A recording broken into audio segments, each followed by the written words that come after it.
Olá, pessoal. Vamos continuar a leitura do livro O Obreiro Aprovado, o Ministério do Servo Bom e Fiel, do nosso irmão Brian, publicada pela editora Vida Cristã. Estamos no capítulo 10, que vai falar hoje sobre os cultos públicos. E diz o seguinte: a igreja deve fazer muito bem sua atividade principal, louvor a Deus. O obreiro deve planejar, executar e participar bem dos cultos, que são os trabalhos públicos mais frequentes da igreja. Infelizmente, há pouco planejamento dos cultos e escasso entendimento da natureza e dinâmicas da adoração. Improviso e tradições pobres dominam a maneira de conduzir o culto público. A beleza do corpo de Cristo fica ofuscada e os adoradores desanimados quando o culto é mal feito. A denúncia de igreja fria é decorrente da falta de verdadeira adoração e da presença de formas vazias. Subtítulo: Adoração é dar a Deus o louvor devido. O culto é para Deus, não para nós. Não vamos ao culto para receber, mas para dar. Este alvo divino influencia todas as atitudes. Louvor é como Deus é, abre aspas, em verdade e em espírito, fecha aspas. João 4, 23 e 24. Deus quer e incentiva a nossa adoração. De fato, a conversão a Cristo tem o propósito de formar um povo adorador de Deus. O apóstolo Pedro escreveu, abre aspas, chegando-vos para ele a pedra que vive, também vós mesmos, como pedras que vivem, sois edificados casa espiritual para serdes sacerdócio santo, a fim de oferecerdes sacrifício espiritual agradáveis a Deus, por intermédio de Jesus Cristo. Vós, porém, sois raça eleita, sacerdócio real, nação santa, povo de propriedade exclusiva de Deus, a fim de proclamardes as virtudes daquele que vos chamou das trevas para a sua maravilhosa luz. Fecha aspas. 1 Pedro 2, 4, 5 e 9. A adoração envolve todo o ser do adorador, seu espírito e sua mente. 1 Coríntios 14, 15.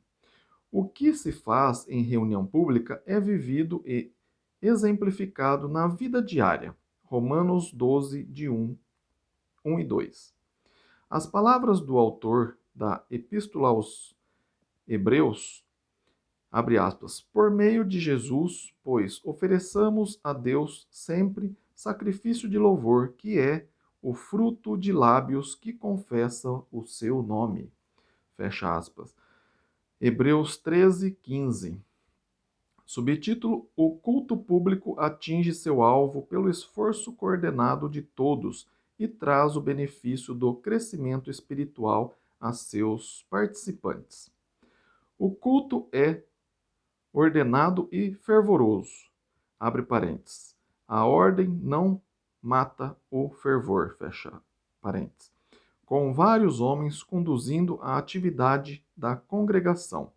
Paulo escreveu, abre aspas, quando vos reunis, um tem salmo, outro doutrina, este traz revelação, aquele outra língua e ainda outro interpretação.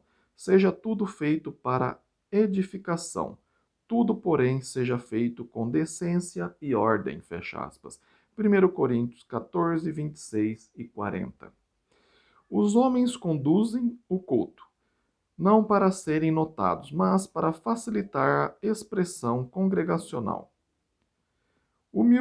Humildade e simplicidade são virtudes destes obreiros.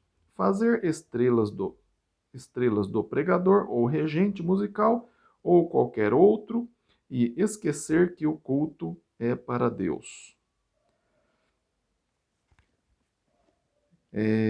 Subtítulo: O ambiente deve ser de intensidade espiritual, sem distrações. A grandeza de Deus exige fervor de espírito. Tudo se focaliza nele. Não se admite qualquer comentário, barulho, ação ou movimento que não engrandeça o nome do Senhor. Conversas, risadas, sono e, entre aspas, entre e sai, não têm vez no culto público. Até as crianças precisam ser disciplinadas para manter o ambiente de fervor espiritual. Subtítulo: Com as bases espirituais asseguradas, o planejamento prévio com oração garante o sucesso do culto. A ordem a ser seguida, os temas principais para pregar, cantar e orar, o horário para cumprir, o espaço físico, a atitude e roupa dos participantes, tudo deve ser pensado de antemão. É indigno oferecer ao Senhor um culto de qualquer jeito. Os líderes dos atos de louvor precisam preparar-se com antecedência. A congregação inteira precisa chegar em espírito de oração e, em situações urbanas, o horário pré-estabelecido precisa ser observado. Tais cuidados garantem a possibilidade do exercício da verdadeira espiritualidade, por parte da congregação. Subtítulo: Os 5 atos do culto dominical merece destaque. O predomínio do sermão não é bíblico, embora a pregação dê conteúdo bíblico ao culto inteiro. Abre parênteses. Muitas vezes o tema do sermão deve ser o tema do culto. Fecha parênteses. 1. A música é expressão da alegria da vida em Cristo. Por isso deve ter bom volume e ritmo para mostrar a força da fé. Efésios 5, 18 a 20 ensina que o louvor musical é vertical e horizontal, exalta a Deus e edifica um ao outro. Pode-se dizer que na música da igreja há conteúdo espiritual e comunhão, abre parênteses, entre os discípulos de Cristo, fecha parênteses. Também entre trechos ensina que há 3 tipos de música espiritual: salmos, abre parênteses, trechos bíblicos cantados, fecha parênteses, hinos, abre parênteses, composições humanas que exalta Deus e seus atributos, fecha parênteses, e cânticos espirituais, abre parênteses, composição humana que incentivam a igreja a ser e fazer o que deve, fecha parênteses. O regente musical deve escolher as músicas de acordo com o tema do culto.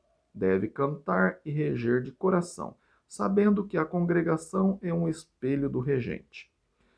Como regra, deve apenas cantar, deixando os comentários para outros. 2. As orações no culto são a maneira do povo de Deus falar com o Pai. 1 Timóteo 2, de 1 a 8, regulamenta esta prática. Cada oração deve ter um propósito específico. Normalmente se limita a um tipo de oração: súplicas, louvores, intercessões e ações de graça. Oração se faz a Deus, não à audiência. O líder ora em voz audível e sua oração se torna a oração de todos que falam amém. Brevidade, sem pressa é virtude em oração pública, sendo de todos o, entre aspas, eu e, entre aspas, meu, da oração particular se tornam, entre aspas, nós e, entre aspas, nosso. 3. Deus fala a seu povo por meio de leitura bíblica e pregação. Paulo instruiu Timóteo a aplicar-se à leitura pública das Escrituras, à exortação e ao ensino. 1 Timóteo 4:13. Leitura e pregação são louvor porque Deus e sua palavra são honrados. O pregador prega com reverência e os ouvintes aceitam e obedecem. Desta forma, o nome de Deus se torna grandemente exaltado. Somente a pregação bíblica louva a Deus. Discurso humano e opiniões pessoais não são digno do culto. Abre aspas. Assim diz o Senhor, fecha aspas. Frase usada mais de 2.000 vezes na Bíblia. Descreve bem o sermão no culto. Avisos e cumprimentos especiais devem esperar até depois do culto. 4. A oferta é ato concreto de louvor a Deus. Muitos acham que a oferta não faz parte do culto porque pensam somente no aspecto financeiro. Porém, o Novo Testamento sempre enfatiza o aspecto espiritual e inclui a oferta no culto. 1 Coríntios 16, de 1 a 4, 2 Coríntios 8, de 1 a 5 e 9, de 6 e 7. Ela é oferecida a Deus na fraternidade dos irmãos. O relacionamento com Deus e a igreja recebe destaque pela oferta ser chamada várias vezes no Novo Testamento de, entre aspas, comunhão. Em grego, koinonia. 5. A ceia do Senhor é o ponto alto do culto.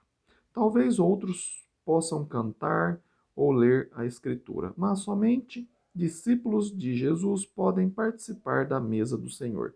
Este destaque precisa ser visível no culto. As instruções no Novo Testamento são claras e belas. Entre outras, 1 Coríntios 10, 16 a 22, 11, 17 a 34. O obreiro que serve a ceia deve agir de acordo com o propósito dela. Obviamente, pressa durante a ceia é inimiga da espiritualidade. Subtítulo: O culto público é principalmente para os discípulos, mas também serve para chamar os incrédulos a Cristo. Quem sabe louvar são aqueles com o Espírito Santo. Os de fora não têm a mesma intimidade com o Senhor, mas pode perceber a importância dele e muitas vezes querem saber mais. Como diz a Escritura, o culto dos discípulos pode impressionar tanto o incrédulo que ele venha a mudar e a adorar a Deus. Entre aspas, testemunhando que Deus está de fato no meio de vós. Fecha aspas. 1 Coríntios 14, 25. Um ambiente de amor e alegria produzido pelo amor de Deus impressiona bem os visitantes. Recepção calorosa dos visitantes faz com que se sintam bem e queridos. O entusiasmo dos adoradores incentiva os visitantes a pensar em Deus. Conversas espirituais depois do culto focaliza a necessidade de conhecer a vontade do Senhor. De fato, muitos convertidos têm seu primeiro contato com o Evangelho por meio do culto público. Conclusão: o culto público é a melhor hora da igreja. Todo cuidado deve ser tomado para louvar a Deus como só ele merece. A rotina precisa ser banida e o esforço constante exigido para adorar, abre aspas, em espírito e em verdade, precisa ser conclamado. O resultado do culto é Deus glorificado, a igreja edificada e visitantes evangelizados. Obrigado por acompanhar a leitura. Espero que você esteja gostando. Se você quiser um estudo pessoal, meu e-mail é ronaldozm@gmail.com. Está aí na descrição do vídeo. Compartilhe esse vídeo com mais pessoas para que elas possam entender como é o culto agradável ao Senhor. Tá bem? Fiquem com Deus e até o próximo vídeo. Amém?